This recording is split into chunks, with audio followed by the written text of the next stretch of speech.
Conteúdo de hoje, verdade.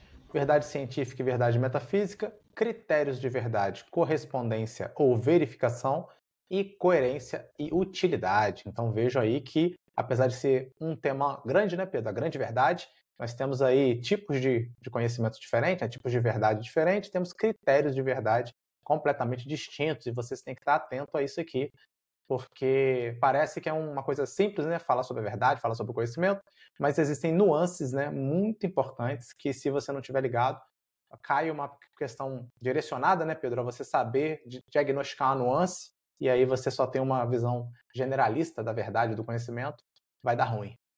Exatamente. Então, hoje a gente vai inverter o que está aí nesse conteúdo programático, porque a gente só consegue explicar a diferença de verdade científica e verdade metafísica depois que nós entendermos os critérios de verdade, correto?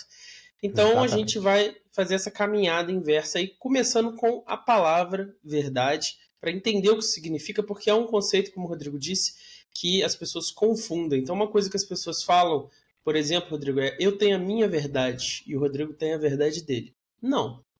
Se o Rodrigo, por exemplo, ele acredita que o Zema é o melhor governador do estado de Minas Gerais, e eu, Começamos por outro difícil, hein? lado, e eu, por outro lado, não acredito nisso, nós temos duas teses diferentes. Nós não temos duas verdades diferentes. Nós temos duas hipóteses sobre qual é a verdade.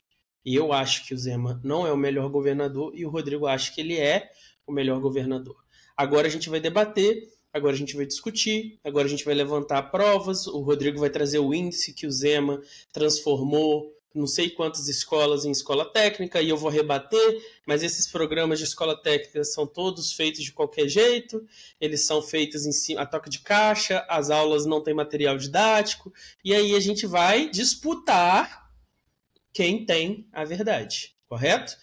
Partindo do Fato. pressuposto, inclusive, né, Rodrigo, que ela existe, mas dificilmente alguém vai a conhecer na sua completude, porque são muitos eventos, muitos fenômenos e muitas coisas que nós não podemos ter a compreensão, né, que estão além da nossa capacidade. Certo? Certíssimo. Então, vamos Então, nós. Etimologia, você que é o cara que estudou grego, explica aí para a audiência o que é etimologia. etimologia não tem nada a ver com estudar grego especificamente, mas é quando você está começando a abordar um assunto, uma boa estratégia é ir buscar ver o que aquela palavra significa. Mas você não pode parar aí, né? Tem muita gente que para aí. Ah, essa palavra significa isso, então quer dizer isso. Não. Você vai ver o que aquela palavra pode significar, significou, como ela já foi usada, e vai usar isso de ponto de partida para você tirar a sua tese sobre o que é a verdade. Então, o que é a verdade? No latim, veritas, verdade tem uma conotação de precisão, de relato fiel. Então, algo descrito com precisão, um relato fiel sobre algo que aconteceu. No grego, ela já tem o sentido de o não escondido, o não esquecido, que é a palavra aletheia. Letis é um rio fantástico lá das mitologias gregas, que você bebia, esquecia de tudo e reencarnava, né? Quem acreditava em transmigração da alma, Letis é esse rio, e o ar, né, significa negação. Então a aletheia é o não esquecimento. Então a verdade é algo que se revela, que se relembra. E por fim, aqui arriscando um hebraicozinho, emuná, que significa confiança e fidelidade. Então nós temos três palavras antigas, né, origens antigas do termo verdade. E o que isso significa pra gente? A verdade é uma coisa, Rodrigo? Pois é, aqui a gente já vê a dificuldade, né, Pedro? Então, quando você fala ali no Veritas, precisão e relato fiel, a gente está falando justamente de um discurso, né, sobre algo que pode ser, que deve ser fiel para ser um Veritas, né? Quando a gente vai para o aletheia, já fica pior, já fica muito mais abstrato, que é uma coisa da realidade, né? É o que a gente fala na filosofia, é o ser. Quer dizer, aquilo que é de fato. É um dado da realidade, não é mais um relato. A gente está tratando de outra coisa. É algo que é desvelado no mundo e que eu encontro, e aí com isso eu chamo de verdade, né? E no emuná, confiança e fidelidade, aí também pode se. Aí também é muito doido, porque pode se aplicar a um discurso, né? Um discurso fidedigno, Então, fidelidade nesse sentido, mas também pode se aplicar a essa verdade metafísica, né? Como eles são uma concepção bem religiosa de mundo, eu acho que confiança e fidelidade também tem essa conotação metafísica de a verdade revelada por Deus, ou a verdade do mundo, Deus revelado no mundo, as coisas desse tipo, sim. Então, você vê que o conceito é complicado, né? Mas de todo jeito, tudo isso aí reúne a seguinte ideia, que a verdade não é uma coisa, não é um objeto especificamente. A verdade é uma relação entre coisas. Então, por exemplo, entre o meu relato e o acontecimento, certo? Entre a minha visão e o objeto. Eu estou vendo o objeto como ele é, eu estou lembrando o objeto como ele é, eu estou descrevendo o objeto de maneira confiável, de maneira fiel. Então a verdade se trata dessa relação entre algo psíquico, algo mental, né, cognitivo, minha capacidade de conhecer, e as ideias que eu formulo conhecendo, e as coisas, né, seja quaisquer que sejam. Então aí a gente agora vai entrar nos critérios de verdade. São 3 critérios que são destacados pelo programa do PISM-3 Filosofia. O primeiro critério é o critério da correspondência, e aqui eu reciclei essa imagem aqui desse homem com esse cabelo incrível, e ele está ali olhando e ele Quando eu viu era mais uma jovem, eu usava um árvore. tupete assim, você lembra, Pedro? É verdade. Tem uma árvore ali. E aí, qual que é o critério que a gente tem aqui? É o critério clássico proposto por Aristóteles, que vai ficar meio difícil de entender a frase dele, mas é simples na verdade. Dizer do que é que ele não é, ou do que não é que ele é o falso. Enquanto dizer do que é que ele é e do que não é que ele não é o verdadeiro. Então é isso que significa correspondência. Eu dizer das coisas que são o que elas são e das coisas que não são o que elas não são. Então eu tenho um cachorro deitado aqui, ó, 2 cachorros deitados aqui. Se vocês quiserem saber se isso é verdade, eu preciso pegar essa webcam e abaixar para vocês serem capazes de ver os 2 cachorros deitados ali. Se o que eu disse, se o que vocês acreditam corresponde à realidade, aos fatos, nós temos o critério da correspondência. Perfeito. Então, esse daqui, inclusive, é o mais, digamos assim, corriqueiramente usado, né? Então, eu imagino que esse seja o mais fácil de compreensão. Ele, pelo menos, ele é mais empírico e mais natural para a gente do que o coerência. O coerência já mexe com uma sofisticação, né, Pedro? Que talvez seja dos 3 o mais difícil de compreender. O de utilidade Sim. também, de certa medida, é mais fácil de compreender, mas o É. correspondência é tranquilo. Então é simplesmente se E o seu discurso corresponde ou não ao mundo real, ao mundo concreto. Se a gente quiser usar esse termo, que também é complicado, mas para que serve? Então, o seu E discurso por vai ter que quê? ser verificado no mundo concreto. E por que a gente tem outros critérios, Rodrigo? Porque nem tudo sobre o que a gente fala envolvem coisas que podem ser observadas. Então nós temos vários pressupostos, várias entidades que não podem ser observadas diretamente, que eu preciso inferir elas a partir de outras evidências, de outras coisas. E eu posso nem estar falando de coisas que podem ser medidas indiretamente, mas coisas completamente abstratas, como por exemplo o conceito de justiça, o conceito de belo, que estão no discurso, estão nos debates, mas são uma coisa completamente abstrata, que não tem como. Eu posso apontar para uma pessoa e falar assim, essa pessoa é bonita, mas o que ela tem de bonito, que é a mesma coisa que é bonito num cachorro bonito, numa paisagem bonita, numa outra mulher bonita, que coisa é essa? Então é isso que a gente está falando aqui. Sim. Os sentimentos, né, Pedro? Sempre quando eu dou essa aula, eu falo dos sentimentos humanos. Então, assim, como é que você vai demonstrar correspondência ou empiricamente o luto? Como é que você vai demonstrar empiricamente o amor? Claro que você pode tentar rastrear gestos que representam de alguma forma ou que, correntemente, quando você está sentindo aquele sentimento específico, você os pratica. Mas o sentimento de maneira assim mais bruta, né, Pedro? Ele é impossível de você capturar ele do ponto de vista da objetividade, né? Então, é uma coisa bem subjetiva nesse aspecto de que esse critério correspondência, ele vai ser muito complicado. Imagina você falar assim, você perdeu um ente querido, mas eu não te vi chorar, então você não está sofrendo porque o ente querido morreu. Então, percebe como esses reflexos de comportamento como critério para identificar sentimentos, eles são muito falhos, são muito complicados.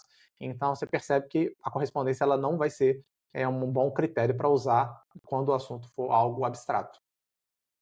Exatamente. Então vamos para o próximo critério, que é a coerência.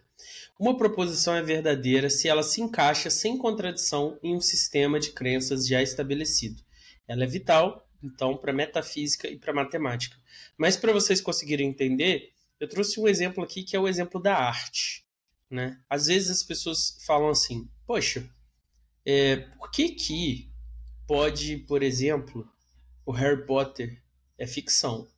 É completamente fantástico, tem magia. Por que soa errado se o Voldemort pegar um revólver e der um tiro no Harry Potter? Por que parece falso, quando na verdade o Harry Potter é falso? Isso é a coerência da história. No mundo de Harry Potter existem pessoas que soltam magia. Ótimo. Essas pessoas, por soltarem magia, normalmente desenvolvem uma dependência dessa magia e também uma arrogância dessa magia. Então, jamais um mago poderoso e obcecado como Voldemort iria sequer conjecturar, explorar a possibilidade de que talvez um revólver matasse o Harry Potter, já que o revólver é um objeto completamente ordinário e não teria nenhum efeito mágico impedindo a bala de perfurar o crânio do Harry Potter. Nossa, agora você falou isso, você bugou a minha mente, porque realmente, já que tinha toda aquela magia que ligava os dois e que impedia um de matar o outro, era tão simples pegar uma arma e dar um tiro nele. Você destruiu aqui a possibilidade aí do... Mas não era, na verdade. Por quê? Porque o personagem jamais pensaria isso. Isso é a coerência. Ah, mas tem magia, ele não poderia... Não. Exatamente isso, não poderia. Você cria as regras de um mundo, então vamos supor, você cria lá o The Rock no Velozes e Furiosos. Você, no primeiro Velozes e Furiosos, claramente é um mundo incoerente com o último. E ali você aceita que o The Rock consegue pegar um míssil no braço e colocar pro lado. Mas você não aceita, Rodrigo, que existam dragões. Se aparecer um dragão, você vai ficar indignado. Você vai falar, não, isso não faz sentido. Agora, que o The Rock é capaz de pegar um míssil e jogar pro lado, isso você aceita, porque tá nas premissas lá, hein, que... Você imagina o The Rock montado no dragão e voando, no Velozes e Furiosos. Sei lá, hein? Então aqui a gente tem dois fatos. Hobbits andam longas distâncias em terrenos pedregosos sem sapatos. E segundo fato, hobbits têm solas dos pés grossas como couro e cobertas de pilos. Então esses dois fatos são coerentes dentro da lógica do Senhor dos Anéis. Existe alguém com esse pé que possa fazer isso no mundo real? Existe a correspondência entre esse pé dos hobbits e o mundo, a realidade? Não. Então quando a gente está falando de obras de arte, a gente está falando disso. E a mesma coisa acontece na matemática e na metafísica. A matemática, por ser a abstração numérica pura, nada daquilo ali corresponde a coisas no mundo. Então, nós fazemos essa ponte, nós aplicamos matemática às coisas no mundo, mas a matemática em si não corresponde a nada no mundo. Então, nenhum triângulo que você faz contas, ele corresponde a um triângulo real. E se existisse uma conta feita com o triângulo real, ela não seria precisa como a conta matemática, seria corretamente incoerente os resultados. E do outro lado, a metafísica. Por falar de assuntos abstratos, então eu preciso pensar o elemento comum entre todas as coisas belas que eu já vi. Ela também não tem como corresponder, porque se eu corresponder a beleza, o belo, né, ao Rodrigo, por exemplo, eu vou estar excluindo vários objetos, várias perspectivas diferentes desse conceito de belo. Então eu preciso trabalhar com a ideia de coerência. O objetivo, né, Pedro, é justamente saltar sobre o universo empírico para descobrir uma verdade superior à verdade empírica. Inclusive, tem o nosso episódio aí que já está upado lá, ainda não foi lançado, do apriorismo, que vai discutir muito essa questão da metafísica e da coerência, né? O que é o a priori, o que é esse tipo de conhecimento. Exatamente. E o último critério, utilidade. Quer que eu faça a leitura para você? Claro. Agora, eu estou indignado com uma coisa aqui. Ninguém deu um salve, ninguém deu um alô, ninguém deu um boa noite, ninguém compartilhou o nosso vídeo aqui para chamar mais gente. Tem pouquíssimas pessoas. Você tem que colaborar aí, galera, porque senão, imagina que a gente faz a nossa reunião semanal e descobre que, não está aparecendo muita gente, vamos cancelar essas lives, não vai ter mais live, vocês vão ficar sem live. Isso é um perigo, hein? Vamos lá. Verdade como utilidade. A verdade é aquilo que funciona. Uma crença é verdadeira se ela produz resultados práticos, satisfatórios ou previsões úteis. A discussão sobre a realidade última é inútil. A realidade última aqui é a discussão da metafísica. O que importa é o valor de troca de uma ideia.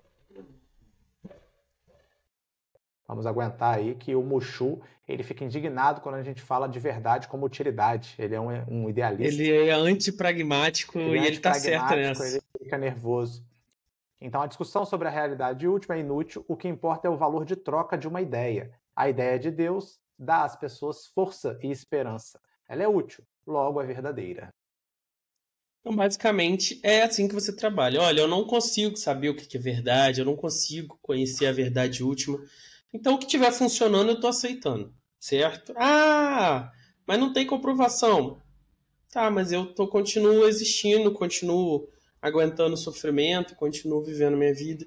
Então, essa ideia é útil, vou usar ela. Ah, eu não faço ideia de que está causando essa distorção aqui na gravidade. Ah, então vou postular que tem um negócio ali e tá funcionando. A matemática, estou conseguindo fazer coisas? Tá, então ótimo. Aí, mas o que será que é essa distorção? Não importa. Depois a gente descobre. Tem um exemplo bom, né, Pedro, que contemporaneamente os estudos sobre religião trabalham muito com a experiência religiosa, né, e não mais com a religião ou a essência da religião ou Deus. Então, por exemplo, o NUPES mesmo, né, faz uma investigação sobre qual é o efeito da religião nas pessoas que têm depressão. Se a religião ajuda ou não ela a se recuperar melhor do que uma pessoa sem religião. E os estudos apontam que a pessoa tem uma capacidade de voltar e de melhorar muito maior do que a pessoa sem religião. Então vejam, a gente não está discutindo, né, Pedro, se a religião é verdadeira ou não, se Deus existe ou não. O ponto é, as pessoas religiosas que participam ativamente de uma religião, quando estão saindo de um quadro de depressão, se tratando de um quadro de depressão, melhoram mais, com mais velocidade e a qualidade de vida fica, digamos assim, chega num patamar melhor. Porque o grande problema da depressão é você conseguir voltar ao estado anterior, né, Pedro? De 100%. Você muitas das vezes não consegue voltar ao 100%. Mas as pessoas religiosas conseguem ficar acima da média, no geral, dessa capacidade de você reagir à depressão. Então é disso que a gente está tratando aqui. Utilidade. Exatamente. Bom, munidos desses 3 critérios, a gente agora vai distinguir os tipos de verdade diferentes. Então, o primeiro tipo de verdade é a verdade científica. E o que ela está tentando responder? Temos aqui alguns exemplos para ilustrar. Quantos tijolos foram usados na construção dessa casa? Qual a resistência do cimento que faz essa casa? Se bater um vento de 100 km por hora, a casa cai? O porquinho soprar, a casa cai? Então a gente está procurando aqui... Quem sopra é o lobo, cara. Porco não sopra. Ah, é verdade. O porquinho mora na casa. É verdade. Perverteu totalmente o mito. O critério de falsidade aqui foi a incoerência, porque a história dos 3 porquinhos, os porquinhos moram. Não foi a correspondência. Então aqui a gente está vendo o quê? Ela está medindo quantitativamente dados e usando esses dados para explicar como as coisas funcionam. Então, como é que a casa se sustenta, como é que a casa é tão grande, e eu uso esses dados para explicar isso, correto? Então, a verdade científica, ela é sobre isso.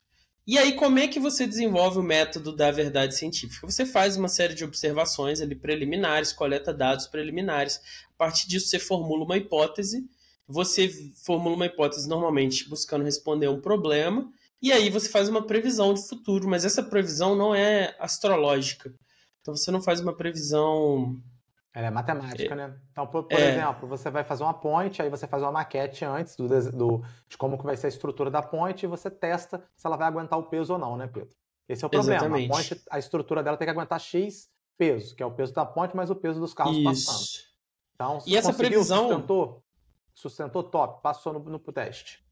E essa previsão você vai colocar ela num experimento e vai fazer o experimento. E se a previsão se cumprir, seu experimento deu certo, sua teoria, por enquanto, está correta. Mas a verdade científica é sempre provisória. Sempre pode vir um novo experimento e mostrar que, na verdade, estava tudo errado. Então, um exemplo também. Ou que estava certo pelos motivos errados, né, Pedro? Também pode exatamente. Cada certa camada de terra é uma quantidade de milhões de anos. Aí nós temos a teoria da evolução. Então nós temos aqui um bichinho que andava na Terra e nós temos uma baleia. Entre o bichinho que andava não, contrário, na verdade. Entre o bichinho que andava na terra e a baleia, tem que ter um bicho no meio do caminho. Concorda comigo, Rodrigo? Sim. Então vou cavucar, vou procurar. Quais lugares tem fósseis de baleia? Ah, por aqui, beleza. Esse tipo de terreno é propício a ter fósseis. Vou começar a cavar. Beleza, achei uma baleia. Então eu vou continuar cavando. O que eu tenho que achar a seguir? O meio caminho entre a baleia e o bichinho que andava na terra. Aí continuo cavando, achei. Aí continuo cavando, achei o bichinho que andava na terra. Beleza. Então nós temos uma evidência da evolução. Porque eu previ que acharia um fóssil que era intermediário. Cavuquei e achei. Então nós temos uma evidência. É assim que funciona. Essa É claro que. hipótese foi provisoriamente confirmada, né, Pedro? E aí Mas essa eu posso conversa. cavar e achar um outro fóssil que desmonta e detona a minha teoria inicial. Exatamente. E essa ideia, assim, que você vê, pesquisas confirmam, sempre, né, aborda, assim, quais pesquisas elas foram revisadas, entendeu? Qual é a qualidade dessa pesquisa, quantas pessoas participaram do experimento. Tem umas coisas, assim, que você às vezes vê que, tal coisa dá câncer. Aí você vai ver, foi feito com ratos e a dose de, vamos supor, Coca-Cola que o rato tomou era como se você passasse o dia todo bebendo Coca-Cola em vez de água. Então, assim, é claro que não vai me causar câncer. Eu não vou beber isso de Coca-Cola nesse mesmo nível que o rato bebeu, entendeu? Então tem que tomar cuidado com essas coisas e lembrar que o experimento tem que fazer uma previsão e acertar. Um último comentário, Pedro, que eu acho que vale a pena para eles ficarem atentos. A verdade científica ela vai estar muito mais conectada, né, ao critério de verdade de correspondência e de utilidade. Então, acho difícil você ter um critério de verdade de coerência e ser isso identificado com uma verdade científica ou com um conhecimento científico. Então, fiquem atentos a isso. Se aparecer questões de valor, questões de beleza, questões éticas, questões metafísicas, em geral, né, eu acho que quase que 100% das vezes, podemos dizer que não será do âmbito da ciência, né, do âmbito da verdade, do conhecimento científico. Exato. Vai lá, metafísica. Metafísica, então. O que ela responde? O que torna essa construção um lar e não apenas um depósito? A casa é bela? É justo que apenas uma pessoa more numa casa? É justo que apenas uma pessoa more numa casa desse tamanho, enquanto outras não têm nada? Não dá para colocar justiça ou beleza num tubo de ensaio, que é aquilo que a gente estava discutindo, né? Então, são dois conceitos, são dois valores, e no âmbito dos valores a gente não tem como, né, fazer esse teste empírico. Então, a verdade aqui é descoberta pelo pensamento lógico, pela razão e pela reflexão.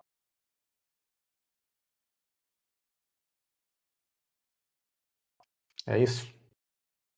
Exatamente. Então, aqui você vai estipular alguns princípios, alguns pressupostos e vai argumentar a partir deles, especulando. E se não gerar incoerência, a gente assume que sua teoria faz sentido. E aí, se alguém não gostar, a pessoa vai ou se voltar contra os pressupostos que você apontou, vai mostrar que eles são falsos, ou vai mostrar que é incoerente a conclusão que você chegou com esses pressupostos.